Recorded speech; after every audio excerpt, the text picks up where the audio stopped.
When you open your eyes in the morning, you don't just wake up, you step into another day of your life. This moment right here is what actually makes up your life.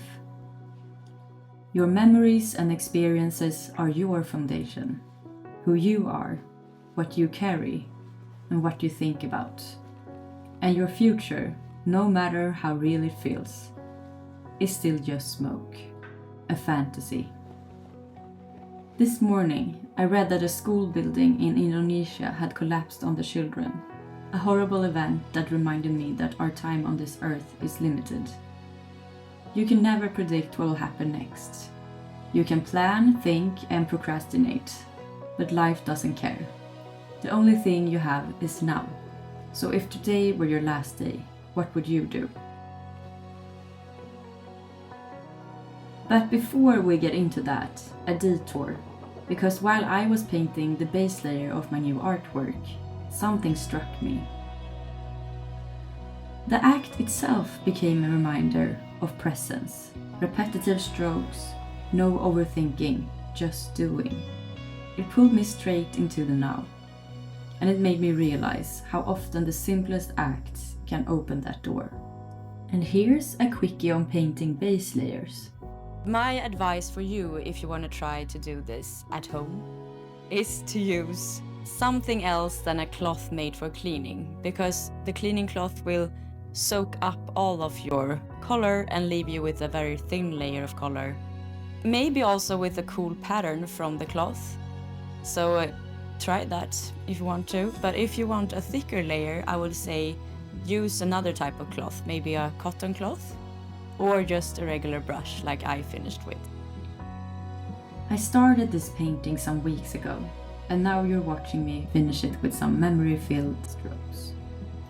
Every time I add a layer, it's like locking in a memory. The canvas becomes a timeline of where my head's been since I first touched it. And as I add these final strokes, it makes me think. Let's take a closer look at this idea of, if today were your last day, what would you do?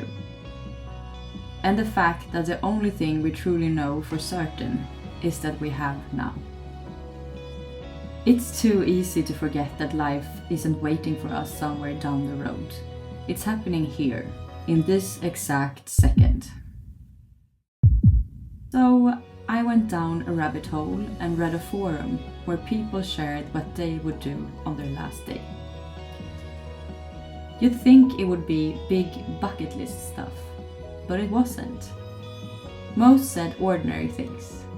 Lunch with friends, having an old-fashioned, calling their families, eating hot wings, playing with dogs. We're not that complicated. We just make it complicated. By stressing, comparing, chasing this vague idea of a better life without even knowing what it is. I'm guessing you recognize some of these patterns. To me, real fulfillment is catching the small things that make you feel content, even if it's not fireworks happy. And then trying to feel more of that every single day. Now over to a few things I did last week that made me feel more present and alive. Maybe they'll spark something for you too. Do something you've been putting off. Enough with later. Later doesn't exist. I finally shot romantic portraits of my sister, my cousin, and their partners. I wanted to build a portfolio of movie scene style couple portraits for ages. I've shot weddings for years, and the portraits have always been my favorite part. The raw emotion, the love, and the joy. Directing couples and pulling those feelings out. Finally doing it felt like a dream I'd been sitting on way too long. And the personal favorite, be with loved ones and do fun stuff. The photo shoots ticked both boxes.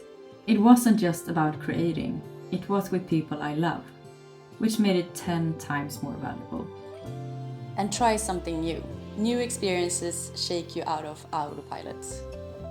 Yesterday I painted in the style of one of my art heroes, Aaron Barath. His colors, his wild compositions.